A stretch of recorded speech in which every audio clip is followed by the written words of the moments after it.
안녕하십니까, 알림이 황희두입니다. 오늘 준비한 주제는 바로 윤석열 검찰청장 관련된 내용입니다. 늘 제가 윤석열 씨에 대한 일거수일투족, 그 공개된 이야기들을 계속 다루고 있는데요. 최근 김무성 씨가 윤석열 검찰청장을 두고 변하면 대통령까지도 가능하다는 해괴망측한 주장을 해서 이게 왜 얼마나 어이가 없는지, 왜 황당한 소식인지, 이게 왜 코믹한 이야기인지 아주 간략하게 요약해드리려고 합니다. 킹메이커 자처한 김무성, 윤석열도 변신하면 가능, 안철수 뭉치자, 이런 주장을 했는데요. 중앙일보의 정치 언박싱, 저도 이렇게 예전에 나왔던 기억이 나는데요. 아무튼 이런 주장을 합니다. 윤석열에 대한 얘기인데요. 지금 그 윤석열 검찰청장이 꿋꿋하게 버티고 있다는 건 대단한 사람이라고 생각한다. 나한테 윤석열이 생각 있으면 와서 강연을 갔다가 며칠 들으면 듣고 변신되면 그것도 가능한 이야기다. 이 사회에 영웅이 좀 탄생하면 좋겠다. 이런 이상한 주장을 하는데요. 일단 기본적으로 윤석열 검찰청장이 대선 후보에 나오게 되면 어떻게 되겠습니까?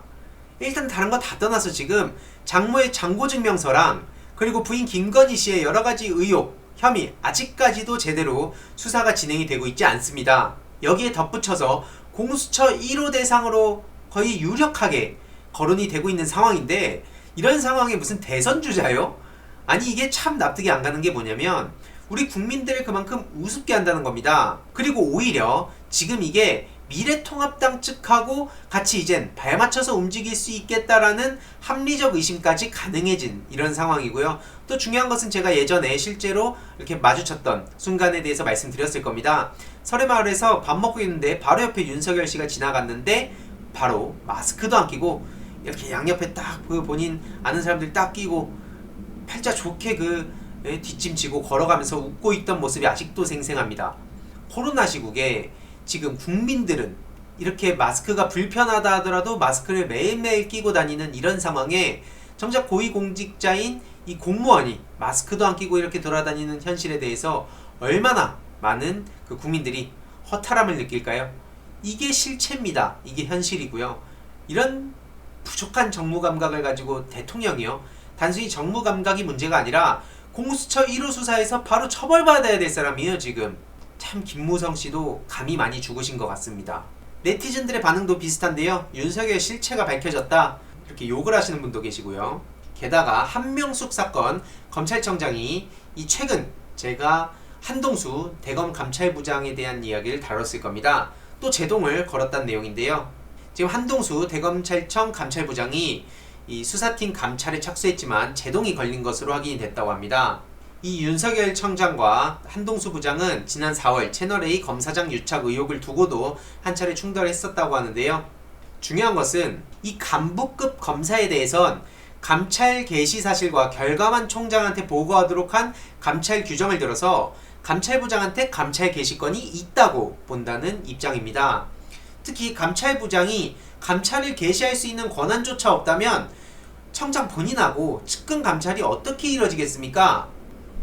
이런 상황에 대검 관계자는 채널A 수사가 감찰보다 더 센 수사에 들어갔고 한명숙 전 총리 사건은 최정예 검사들로 팀을 꾸린 만큼 의혹에 대한 철저한 점검이 이루어질 것이라고 주장하고 있는데, 과연 얼마나 많은 네티즌들이 이런 주장을 곧대로 받아들일까요?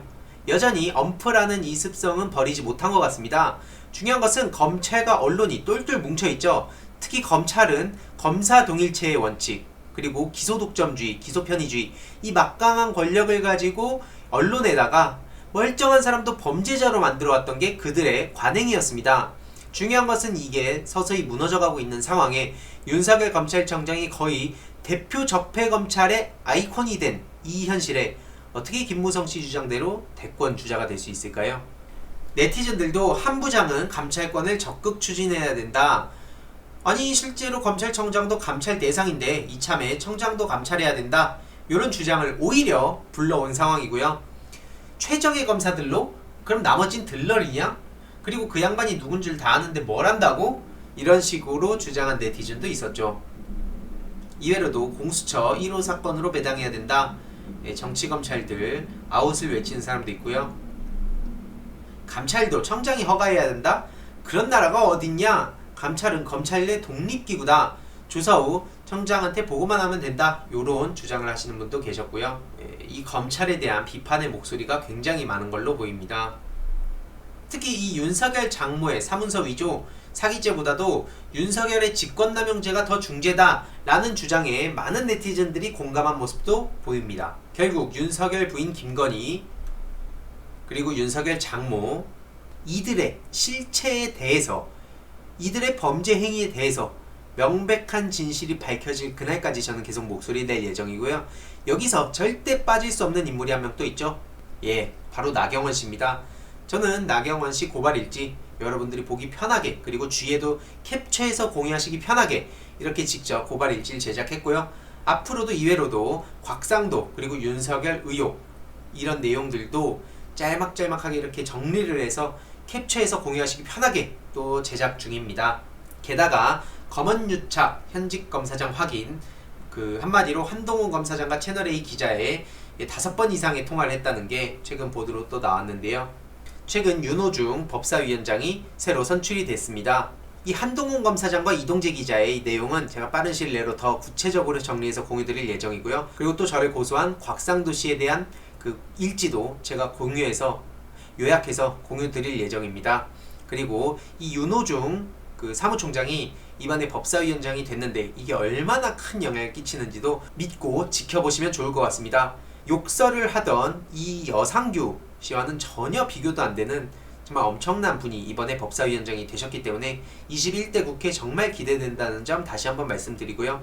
윤석열 대권론이 얼마나 허망한 소리인지 지금 짤막하게 요약해드렸는데, 이해로도 나경원, 곽상도, 이명박 재단, 미래통합당, 윤석열 패거리 소식들 절대 굴하지 않고 계속 여러분들께 전해드리겠습니다. 오늘의 결론, 윤석열 대통령 타령하기 전에 공수처 목 쭉 빼고 기다리고 있어라.